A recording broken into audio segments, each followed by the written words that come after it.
Mike Galimi, Race Pages Digital, NMRA World Finals. We're winding down the 22nd time we've done this. And in the second longest running category, Richmond Gear Factory Stock, Justin Fogelsonger, you locked up the championship. 2 event wins this year, and it was the quickest on record this event, the class for the series. Tell us how you did. 2 wins, 2 runner-ups, and 2 semifinals.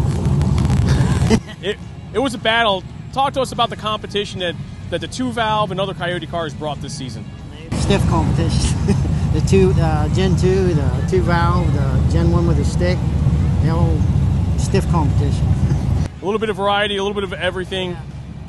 It takes more than just one person to run a competitive heads-up car. Tell us about the team to help you win this championship. BBR, my family, my wife, my sons, friends. Dan Rentz, he helped at the beginning of the year. Yeah, it definitely can't be done by one person, that's for sure. Justin, congratulations. Great job this season, and we'll see you next year.